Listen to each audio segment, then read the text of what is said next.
I'm in a relationship, but I think I'm in love with this person. This person I don't really know. They're someone on the periphery, like a friend of a friend.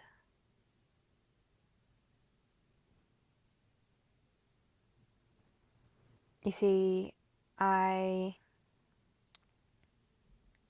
I'm in a relationship now that I'm unsatisfied with, and I've been in many relationships, romantic relationships, that have been the same. They've been the same as this one. They all feel the same. But this person, they're different. They're unique. They're sparkly. They shine. They have this aura, this otherworldly presence. They're just different from everything I've been experiencing, everyone I've been experiencing. I knew that there were people like them out there, but seeing this person up close, it's like my eyes open for the first time. I feel shocked. I feel in awe. I feel like this person can't be real. This is the kind of thing you hear about in fairy tales, in movies. The thing is that I don't really know this person, but because of my connection with someone that they're connected to, I've heard a bit about them, maybe a lot about them. And so I know a bit about their personality, but maybe the person I'm connected to, they don't seem to have the clearest view of this person, or maybe they have a biased view, because their description of them is pretty great, but my experience of them in person is out of this world. It's far beyond something I could have expected to think that I would experience when I'm around them.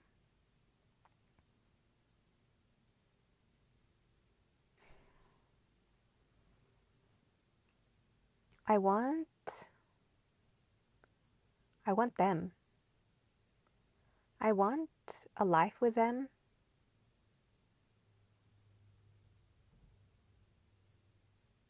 But I'm probably not going to leave my current relationship. Or honestly, I've already left this relationship. We just got back together. I don't want to be in this relationship. But even if I leave, even if they leave, I know I'm just going to pick someone who's exactly the same.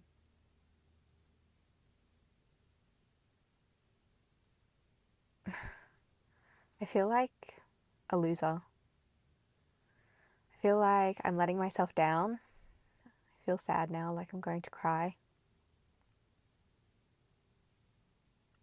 I feel pathetic when I imagine myself walking up to this person and even just talking to them. I feel like I'm so boring. I feel like I pale in comparison to them.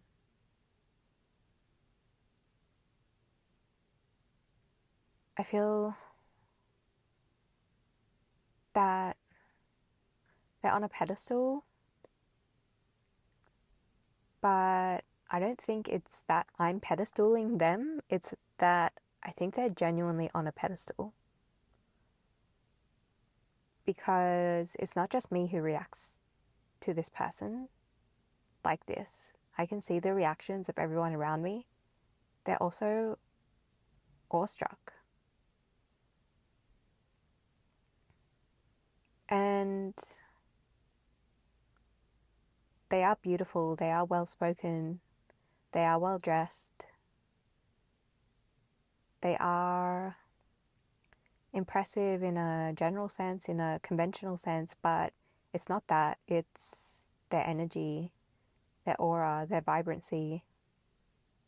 It's different because maybe they have some things that are impressive about them, but it's not necessarily more conventionally impressive than the people I'm used to hanging out with. They're not more successful in the conventional sense, but they seem to have something that the people around me don't have. Something that I don't have. This confidence, this stability, this self-respect, this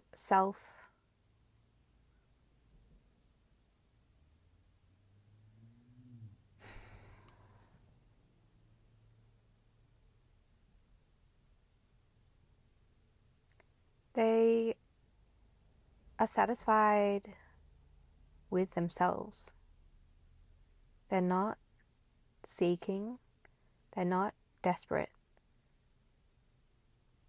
they're not lacking.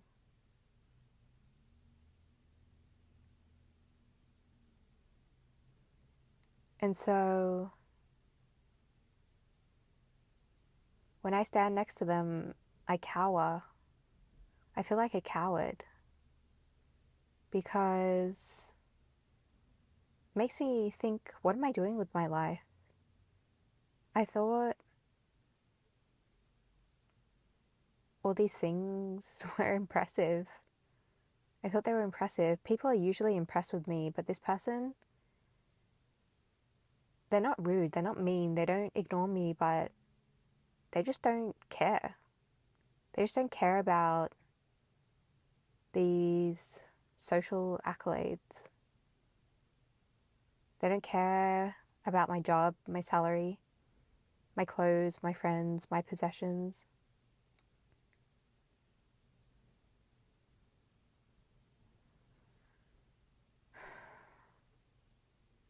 Have I got it all wrong?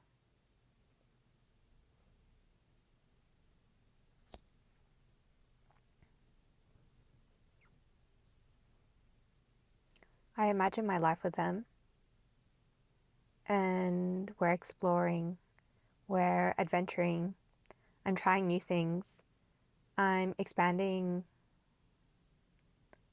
not only through my experiences, but my concept of life, of the world, of meaning, of purpose.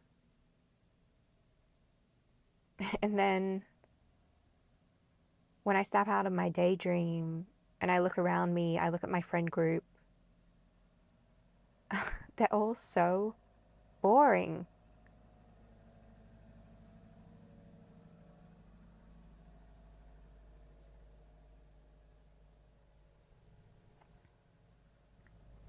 And then I look at myself, and then it's like, of course, I'm also boring because I've just been hanging around the repeating known. My job is the same as all my friends' jobs. I hang out with them on the weekends.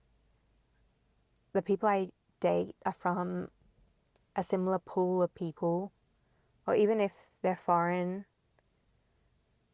their personality is the same. And so I'm bored. I'm bored.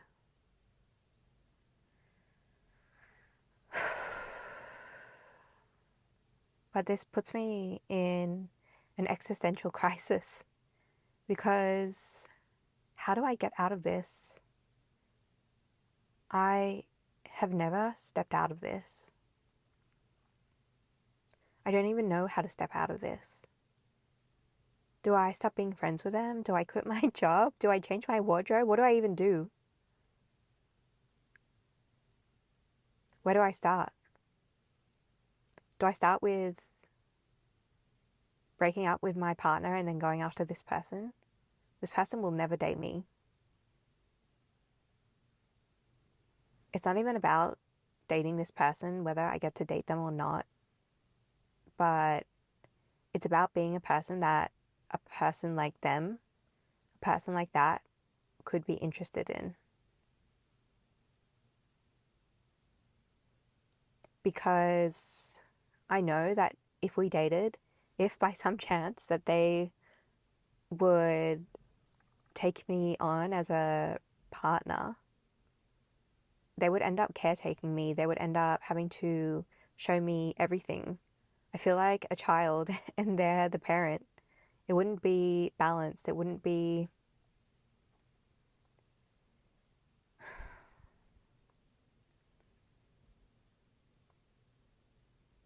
I don't even think I have anything to offer them because all of these offerings that I've accumulated, this person is immune to them.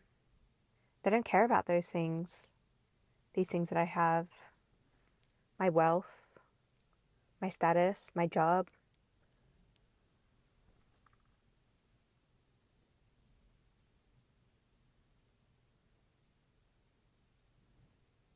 I mean, what, where could I even take them on a date?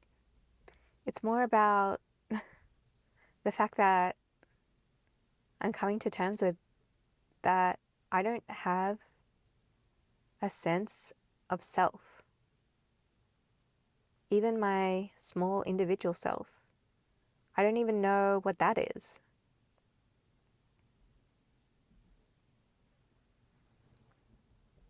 Because this person, they they know their small individual self, they know their preferences, they know what they like because I can see in the things that they're interested in, the way they dress, what music they listen to, all these sorts of factors.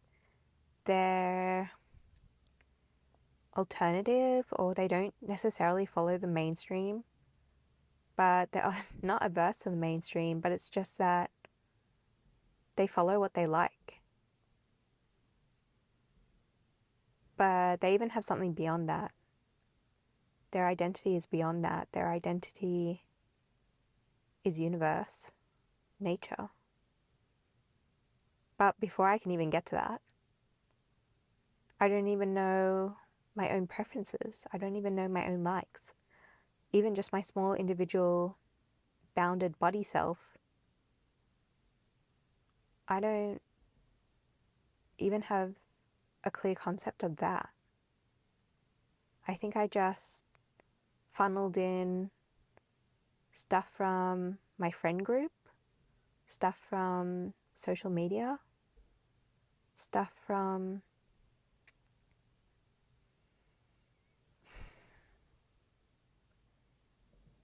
I don't know, my school, my university, my community, my parents. I don't even know. I don't even know where I got this stuff from because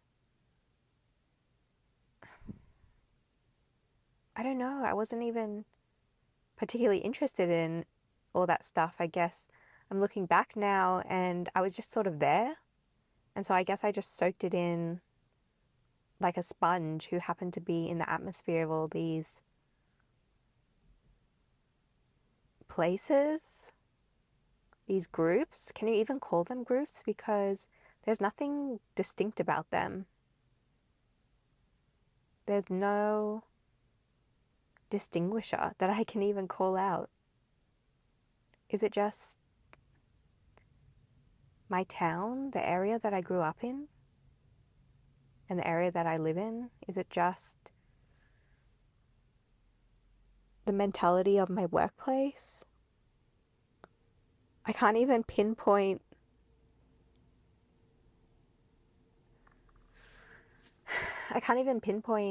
like flavors of my upbringing, of my current environment. It's like flavorless potato chips. There's not even salt, just plain potato chips.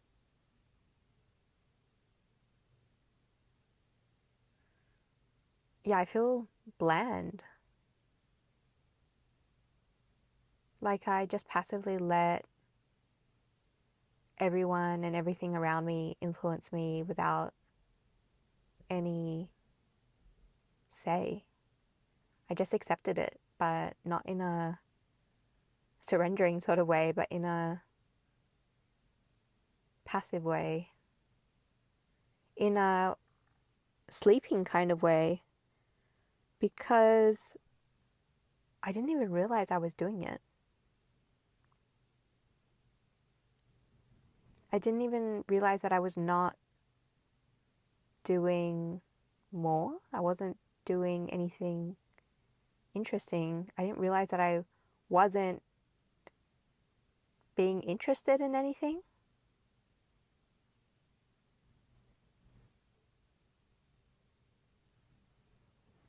Did I really not realize? Or was it buried? Was there some kind of underlying feeling that was stopping me from exploring my own interests, from becoming my own person, from letting me be led by nature into my unique pathway?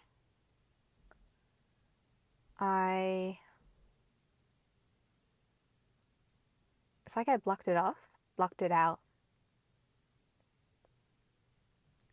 I blocked out any sense of individualism, any sense of becoming unique, any sense of recognizing my own particularities, my own preferences. So I want to go to that part of me that blocked this out. Okay, I'm the part that blocked it out. And I did so to protect you. I've been doing this since forever. Since you were very young. Younger than you would be able to remember. That's why you didn't even realize, because I started doing this before you would even have the concept of this sort of thing. The reason is because I didn't want you to stand out, because your home situation was quite volatile. Any sudden breaths, any movements, any crying, any making a suggestion that you're hungry, that you're tired, that you're thirsty, that you need to go to the toilet, all these needs, even just a suggestion of them would set a caregiver off. And they would basically implode in overwhelm. They couldn't handle having to take care of a being, of something other than them, because they couldn't even take care of themselves. And so the pressure of this, the overwhelm, was just far too much for them.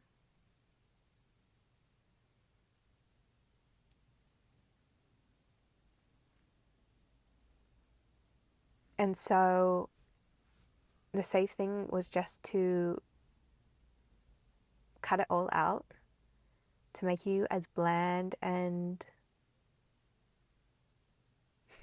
unnoticeable as possible.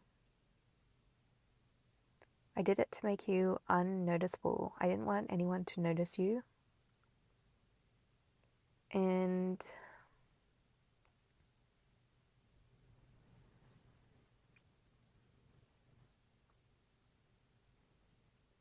well, it's your caregiver. I didn't want your caregiver to notice you. But it was just you and them for a long time,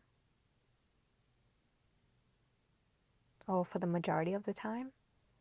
And so it just became an all-time thing. And you're very young here, like younger than 3 years old.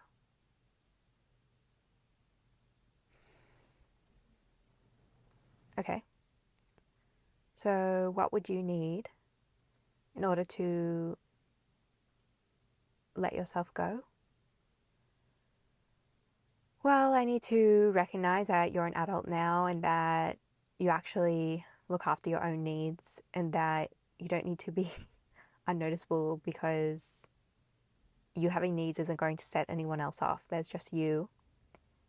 And these partners of yours, even though they're very boring, they seem to be quite happy to look after your needs. So that's also not a problem. You seem to be well liked by your colleagues, by your friends. And so you speaking up and having needs, it's not going to set them off in any way. I don't think anyone's going to be jealous. No one's going to be angry. No one's going to have any kind of negative reaction to this. However, they will be shocked. Once you start showing individuality, separation, uniqueness, rarity, it's like you have this, it's like you're a treasure chest that's been locked up for your whole life. And you have this treasure inside you, these gems, these rare gems, pearls, necklaces, gold. It's like very valuable, very, very valuable. Not all of your friends have this. Some of your friends pretend they have this and talk it up and give the impression that they have more than they really do. And so you never showed off yours, despite being in a friendship group that does show off. And so they came to think that you didn't have anything. And so they will be shocked when you start acting differently, when you start differentiating yourself from the group. It's not that you are differentiating yourself from the group, but it's that you're differentiating from your past behavior of keeping yourself closed, like a closed clam that has a pearl inside. And so they kind of just assumed that you were one of the clans that doesn't have a pearl. But when you show that you do, maybe they will get angry. But it feels more like they feel betrayed. They feel betrayed because there's some kind of group mentality where they thought that they would share this because somehow you got to bank off their gems, whatever little gems they had, or, you know, it doesn't actually matter how much, but it was more about the fact that they would share it across the group. Because it's kind of like the cheerleader effect, where individually, each person in the group isn't particularly, they wouldn't particularly stand out as exceptional. And so they all have to come together and share the resources of the entire group to make their group seem exceptional. And then it bolsters the image of each individual by merit of the fact that they're in the group. But so if you show that you've been hiding something and not sharing it with the group, it will feel like a betrayal to them that you didn't share this to help bolster them. And then after those feelings of betrayal settle, I think jealousy might settle in, maybe anger, but it depends what you do with it. Because if you open up the chest, the treasure chest, and share the treasure with this group, it feels like a wrong move. It feels like you didn't even acknowledge you had this treasure, and so you didn't know that you had an out of this group, because this group isn't, even though they shared with you, they're not necessarily bad people, but they're not exceptional, and you are exceptional. And so you're going to be better off hanging around other exceptional people so that you can learn to use your exceptional gift in whichever way it's meant to be used. But you cannot ask unexceptional people how to do that, because they will end up trying to steal it from you. Okay, so I'm still that part that kept you unnoticeable when you were a child. And so what I'm saying is that in order for me to go away, you need to know how to act, what to do when you become noticeable, because it's not going to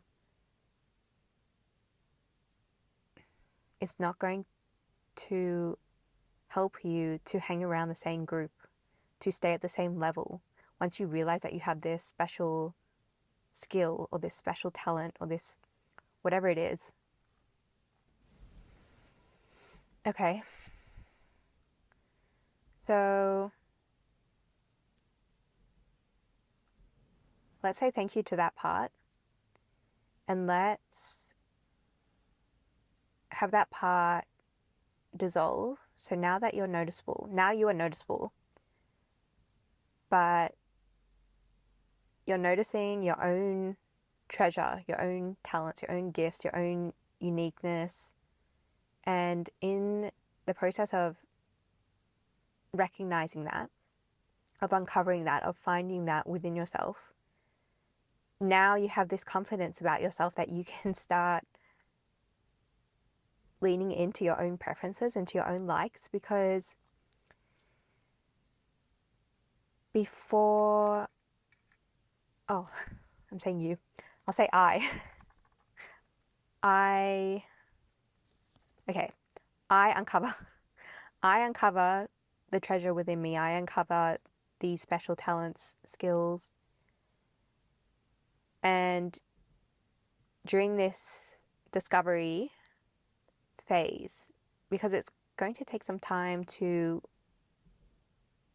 recalibrate my sense of self, now that I understand I have this talent, because with the possession of this treasure comes some kind of responsibility, some new responsibility, new duty, new role, which is all normal. Everyone goes through this. Up levels in responsibility, up levels in role. This is not abnormal. But I can't ignore it, because ignoring it will lead to destruction of this treasure. Or it will lead to someone else stealing it and someone else taking on the role. So I don't want that. I want to make use of the treasure. And so before, when I was unaware of this treasure, unaware of this rare gem, these rare gems within me, didn't lean into my likes and preferences because it felt dangerous, because I felt so bland, so boring. I couldn't reconcile an identity of someone who has unique interests, unique likes, a unique take on the world with someone who is bland and boring. It didn't really make sense. I didn't know how to mesh these two ideas, and so I didn't. But now that I understand that I have these rare gems, now I have this confidence that I can lean into my likes and preferences because why? What is it about this treasure that makes me feel like I'm allowed to lean into preferences? Because people do that regardless of having exceptional talents or skills or qualities, characteristics,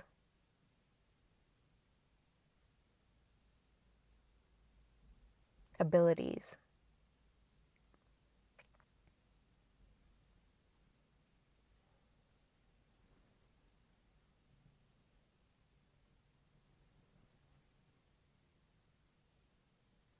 What is it now? Why can I lean into preferences and likes now? It's a confidence. It's an update in self-image. So now I possess something unique and rare. So it makes sense that I can go and explore unique and rare preferences of mine. Is it just the update in image, or is there something else? I feel like there's something else.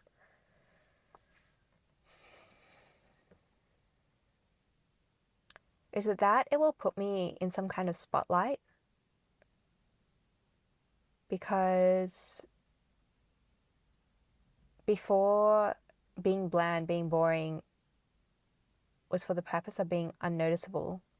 But now being unique, being rare, possessing some kind of exceptional talent, part of the new responsibility will be being more in the public eye. But this doesn't mean a public facing role. It doesn't mean fame in the traditional sense, but it means that I can't go as unnoticed even just walking down the street or shopping for groceries. I won't be able to be as invisible, which was a comfort of mine, being invisible, because that felt safe. So now that people will notice me more, because maybe my personal likes and interests lead me to dress differently. Maybe I style myself differently. Maybe my car is different. Maybe the music I'm playing is different.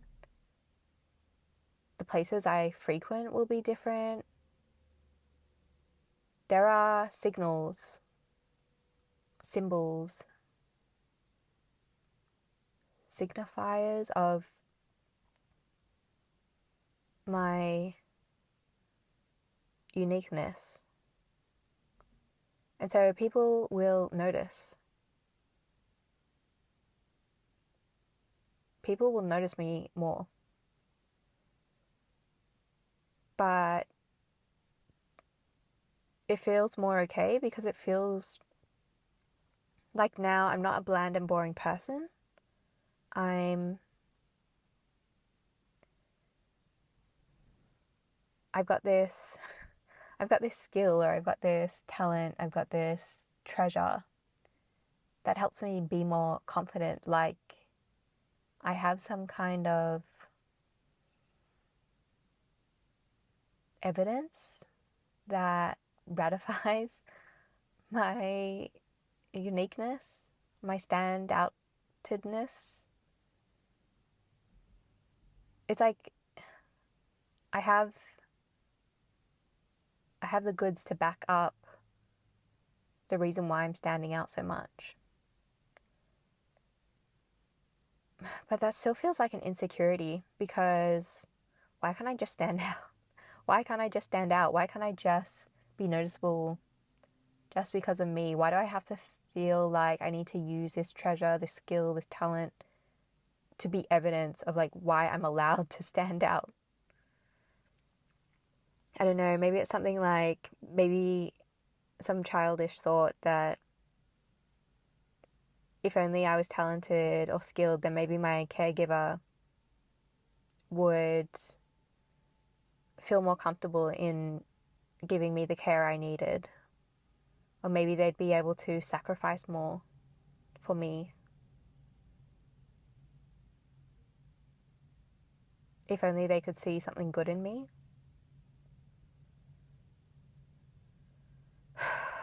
Yeah. Yeah, I feel really sad in my chest. It's like I was always secretly hoping that I would find something cool and unique that would bring this caregiver back to me, that would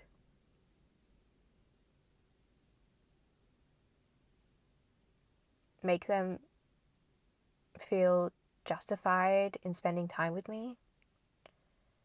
Because I guess I thought that they didn't give me the care I needed because they didn't see me as worthy enough. And so I basically became the image of someone who's not worthy enough. Because a bland and boring person is not worthy of being seen, of being cared for, of being noticed, of attention, of accolades.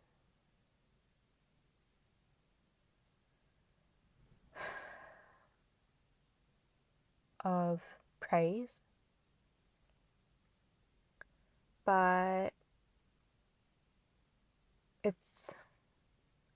I want all that just for being me. I don't want that for having this unique thing about me, this treasure about me. I don't want that to be the reason that I feel worthy of attention, of love.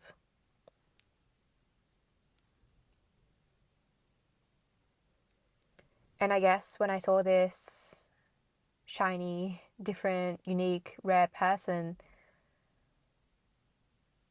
I thought they might love me just for me, because they love themselves just for themselves. They don't care about my achievements. They don't care about my possessions. They don't care about my power or my status. And they don't care about their own power and status, possessions. They don't care about other people's opinions of them. So they're not going to care about other people's opinions of me. And so coming out face to face with this person, it's like, whoa, could I find someone who just loves me for me without all the extra stuff? Maybe I was secretly keeping myself bland and boring because I thought I might come across a person who loves me in this bland and boring state. And then once I secure their love, maybe then I can show them my rare gems. Maybe then I can show them my treasure and kind of show them that I was worthy all along. But I secretly hoped that they saw me as worthy even when I was bland and boring.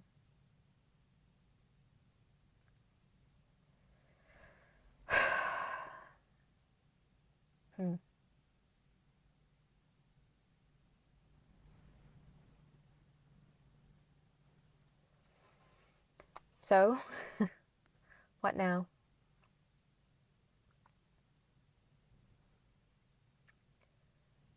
I feel like there's a rumbling within my belly. Like, I want this rumbling to take over my identity. I want to like unzip my skin and shed this outer layer of this bland and boring person who, it was just a facade. It was something I was upkeeping for far too long because I have interests and I just kept them hidden, like really deeply hidden away. I didn't want people to sense them. I didn't want people to sense that I was hiding something. But it's like I forgot about them, or I forgot that I could bring them out and have them be at the forefront of my expression, the expression of my body within this world, my expression of my individuality, not just my uniqueness as an individual, but literally the bounds of my body. Like, what is this body going to do when it moves around this earth? Is it going to stay bland and boring when it's not really bland and boring? Is it going to continue living a bland and boring life until this body dies and my jiva, my soul, reflects back on it and realizes that I didn't fulfill my dharma, I didn't follow the path that nature wants me to follow? I'm coming up to a point that something needs to be broken down. This old persona, this old rigid identity of the blandness, of the boringness, it's actually already disintegrating. I'm looking at my body and I'm seeing it crumbling away. Because I'm bored. I'm bored, man. Like, it's boring. It's boring being boring. And I'm not actually boring. I'm not really boring. So pretending to be boring is pretty boring.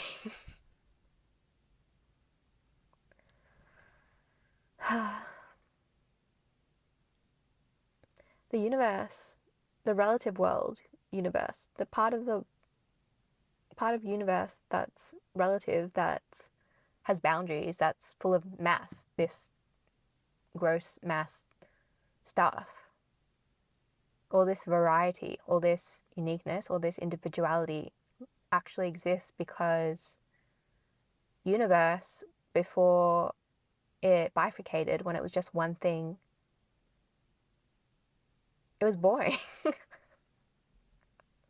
was boring. So it was like, hey, I don't want to be just one thing. Let me be many things. And those many things can be unique and can experience different storylines. And each individual thing has its own storyline. And universe, God, nature gets to experience those storylines. That's what makes it fun. That's what makes it interesting. That gives the basis of experiencing love, of forgetting itself and then remembering itself, experiencing love again. And so here I am feeling boring. So I want to go out and experience new things. I want to change up my storyline from just one boring thing, the repeating known. Everything about my life has just been known after known after known. I know how I'll feel when I go out with my friends this weekend. I know how I'll feel when I go on a date with this person I'm in a relationship with. Like, I know all that. It's boring. I know what I'll wear to work. I know where I'm going to work. I know everything. It's like I know it all. Show me some stuff I don't know. That's what I saw in this person. They know things that I don't know. They know things that my friends don't know. They know things that my colleagues don't know. They know things that my family don't know. And so I want to know those things. I want to know those unknown things. I think that's part of why it excites me to be around this person, because there's a sense of freshness, of newness, of embracing the unknown, of embracing adventure, embracing exploration. And so I want that. I don't even necessarily want that person. I just want, I want what they have. I want that for myself.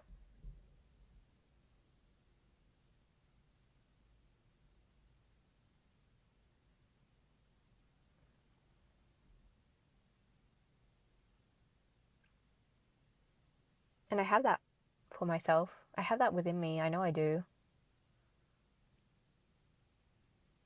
And I want it, which means it's coming up. And so I guess this is more about knowing to expect that change is coming, knowing to expect that exploration is coming, knowing to expect that I'm going to be discovering parts of myself that I wasn't aware of before, expecting changes in my relationships, not just romantic relationship, but friendships, work relationships, even my relationship with work itself.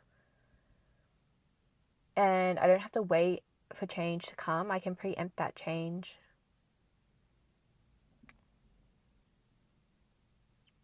How do I preempt that change? I just start doing things differently. Take the different route to work. Go to the different cafe. Speak to the different colleague at the water filter. Take the job project that I wouldn't usually take. Move to a different country, my office in a different country. Move out of my home, move out of my city. Go try a hobby that I've never tried before. Go be around a different group of people. Just something different. I haven't been around different in a very, very long time. It almost feels like I've never been around different. It feels like I've just copy and pasted the same energies, the same types of people, the same types of activities over and over again. I haven't, I don't even know what's out there, but that feels exciting. I feel alive. I didn't really feel alive before. I felt like a paper cutout running along like a 2D storyboard, and everything is just in stick figures and it's black and white. But now I'm standing at the end of that storyboard and I'm entering a 3D world where there's color and there's shape. There's another dimension of shape. There's more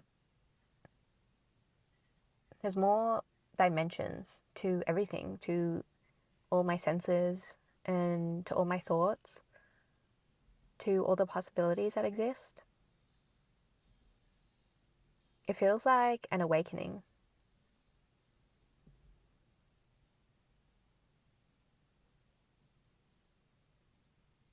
Not enlightenment, but an awakening to the possibility that something like enlightenment could be for me. It's always for me, but for me in this lifetime, rather than waiting till the next lifetime.